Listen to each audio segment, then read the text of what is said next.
એટલે એ દાસી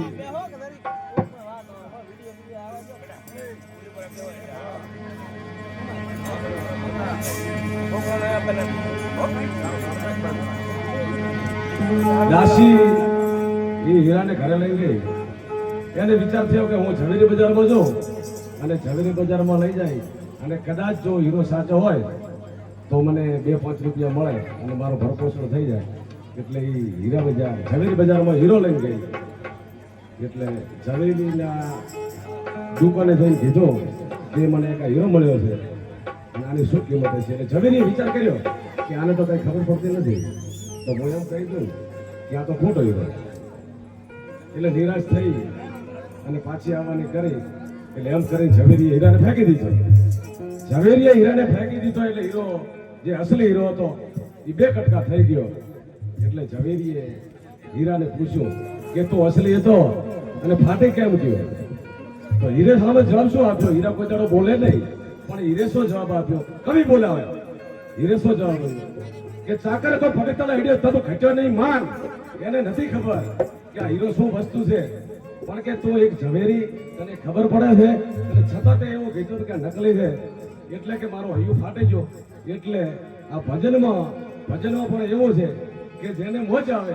અત્યારે અમારે વેવાઈ ગયો જેટલા 80 વર્ષની ઉંમરે જો રમવા મળે અને અમારે બંને રોમોથી આમને ખબર પડે અને પછી ભજનના વાળા લઈને હેડતા થવા વાળા તો અહીં ઘણા, પણ જે સવાર સુધી બેઠા રહે ને એની સાચી ભક્તિ કહેવાય. અને બીજું કે સંત રોહિદાસ બાપુ બેતરો કટકો હાલનો જો તટ ગંગામાં જાય માનવિયા કોળની માય ભૂત હરજેની ભાગીરથી ઉપરથી પંખી આવતા એનો પડસાયો જો થાય તો એ પાવન થાય ભાગીરથી. એટલે સંત રોહિદાસ બાપુનું સરસ મજાનું ભજન અમારે આમ તો ઘરનાને ગવાય નહીં, પણ વચ્ચે ફરમાઈશ છે એટલે મુકેશભાઈ ચૌહાણ લઈને આવે છે અને પછી વીર લેખબાયાનું ભજન. આ 2 ભજનનો લાભ આલી અને પછી અમારે નાની બાવળથી આવેલા અમારે ભાઈ શ્રી હર્ષદભાઈને વિનંતી કરો અને મુકેશભાઈને વિનંતી કરો કે પોતે એક જે ગંગાજી માટે કહીને આપણે જો આપણું જાગરણ કર્યું તો ગંગામાનું ભજન અને જે મેઘલી સમાજ છે અને એના માટેનું ભજન અમારે મુકેશભાઈ ચૌહાણ લઈને આવે છે. અને જેને ગોળ કરવો હોય ને તો હવે કરી લેવો ભાઈઓ. બસ જે આપણી સમાજનું ભજન છે એના માટે મુકેશભાઈ ચૌહાણ.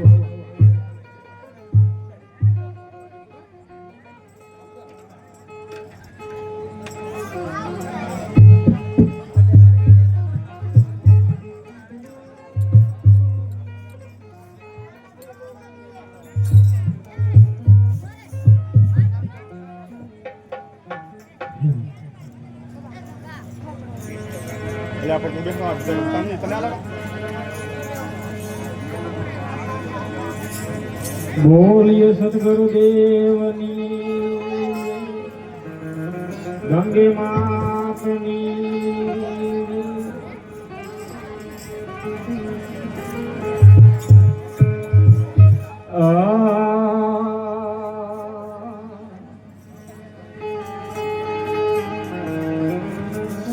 તોય ગુરુ પગ પંજક પૂજતા ન વીરા સૌદે લોક પૂજાય.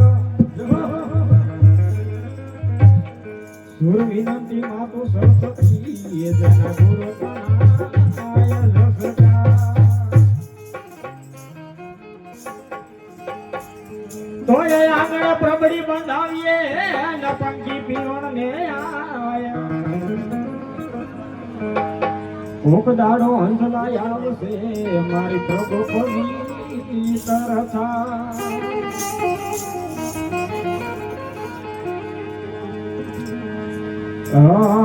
યસનય લગય પેલો યમરા પરવસિયો.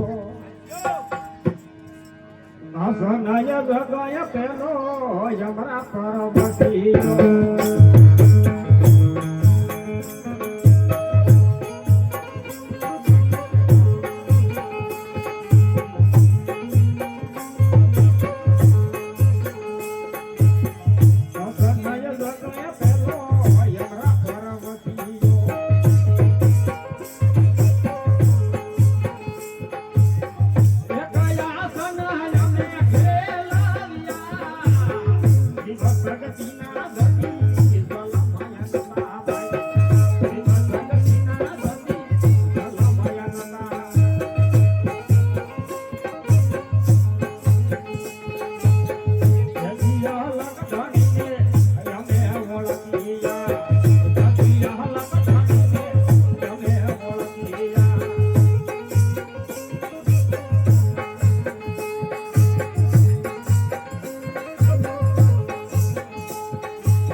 Yeah.